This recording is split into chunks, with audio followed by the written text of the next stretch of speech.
যে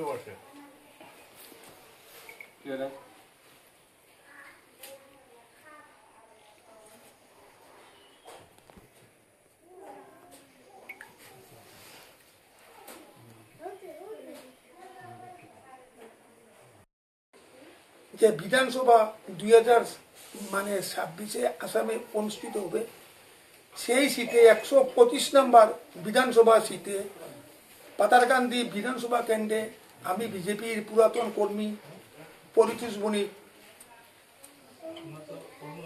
প্রার্থীর জন্য আবেদন করছি। বিগত প্রায় 1986 সাল থেকে আমি বিএসপির সঙ্গে ওতপ্রোত জড়িত ছিলাম। তারপরে প্রথম 1988 সালে আমি প্রথম পাতারকান্দি প্রথম যে যুব মোর্চা কমিটি হয়েছে সেইটাতে আমি যুব মোর্চার জেনারেল সেক্রেটারি ছিলাম। আমার নেতৃত্বে বা আমার মণ্ডলের কর্মকর্তার নেতৃত্বে আমরা 2091 প্রথম আমরা আমাদের বিধায়ক শ্রী মধুসূদন তেওয়ারিকে আমরা জয়ী করেছি। তখন আমাদের সংগঠন প্রচুর ভালো ছিল। তারপরে আমরা আমাদের সোনাকিরা মাঠে তৎকালীন বিজেপির বলিষ্ঠ নেতা লালকৃষ্ণ আদবানিকে আমরা সোনাকিরা ময়দানে আয়োজন করেছি। উনি এসে বক্তব্য দিয়েছে, আমরা সেই প্রোগ্রামটা আমরা সুস্থভাবে সম্পূর্ণ করেছি। তারপরে 1996 সালে আমি বিধানসভার জন্য আবেদন করেছিলাম পার্টির নমিনেশন পাওয়ার জন্য। বড়ই দুর্ভাগ্য আমাকে দেওয়া হয়নি। তৎকালীন আমারই স্যার শ্রী সৌকেন্দ্রশেখর দত্তকে নমিনেশন দিয়েছে এবং উনি জয়ীও হয়েছে। তারপর আমরা দলের কাজ করেছি। গত ইলেকশনও আমি নমিনেশনের জন্য আবেদন করেছিলাম। বিগত তার আগের ইলেকশনে করেছিলাম, দল আমাকে নমিনেশন দেয়নি। আমার একটা কথা, আমরা বিজেপি করি, যখন বিজেপির দুঃসময় ছিল তখন আমরা বিজেপির জান্ডা ধরার জন্য অনেক আত্মত্যাগ করেছি। বিশেষ করে আমার নেতৃত্বে পাতারকান্দিতে অনেক কিছু আমরা আজকে বিজেপির ঘাস রোপণ করেছি। কিন্তু জানি না কেন আমি একজন সিনিয়র কর্মকর্তা হয়ে আমাকে দলীয় কেন নমিনেশন দেয়নি সেইটা বুঝতে পারিনি। এইবার আমার বিশ্বাস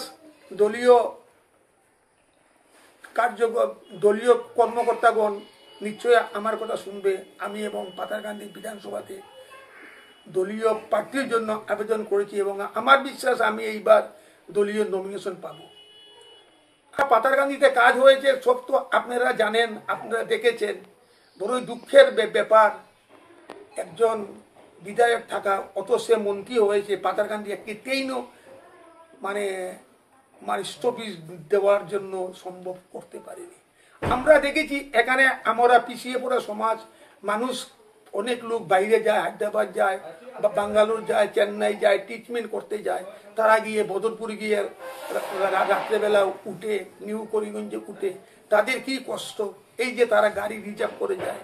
কিন্তু তারপরেও আমরা দেখেছি নতুন ট্রেন হয়েছে হাইলাকান্দি লাইনে, অথচ ইউডিএফ এর এমএলএ সুজামউদ্দিন সে হাইলাকান্দিতে স্টপেজ দিয়েছে। বড় বড় গাড়ি 2-3টা গাড়ি স্টপেজ দিয়েছে। আর আমরা পাতারকান্দি এত পুরাতন স্টেশন, আজ পর্যন্ত কোনো গাড়ি একটাই নামে মুতা ত্রিপুরা সুন্দরী একটা দিয়েছে, সেইটা তো প্যাসেঞ্জার এইদিকে কম হয়, আর এইটা হলো গাড়ি, সেই জন্য দিয়েছে।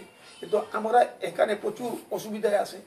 আর আমি দলীয় কর্মকর্তার কাছে অনুরোধ করছি, আপনারা দেখবেন, আপনারা ঠিক মতো সার্ভে করবেন, দেখবেন যদি কোনো ক্যান্ডিডেট কার পজিশন কেমন থাকে। কারণ দলীয় দুঃসময়ে কাজ করে যখন দলীয় সংগঠন তারে মজবুত করেছি, আজকে সুসময়ে আমরা কেন পুরাতন কর্মী বঞ্চিত হব, এইটাই আমার প্রশ্ন। এই জন্য আমি এবার দলীয় প্রার্থীর জন্য আবেদন করছি, সেইটাই আমার লাস্ট পার্টি। এবং আমার বিশ্বাস আপনারা আমার ব্যাপারে উপযুক্ত মানে উপযুক্ত চিন্তা করে আপনারা ঠিক করবেন। কারণ বিগত দল তো অন্য দল থেকে এসে তাদেরকে দেওয়ার পরে তাদের কালচার তো বদলায়নি। আমরা তো প্রথম থেকে বিএসপি ছিলাম, আরএসের সঙ্গে যুক্ত ছিলাম। আমরা হলাম আমাদের চিন্তাধারা, আমাদের দলের প্রতি যে আমাদের একনিষ্ঠ, আমরা তো অন্য দল থেকে আসিনি যে দলের প্রতি কি থাকবো। আমি আমার এখানে আমার দলীয় বিধায়ক বা তার সম্বন্ধে আমি কিছু বলতে চাই না, সেইটা আপনারা সার্ভে করলেও বুঝতে পারবেন।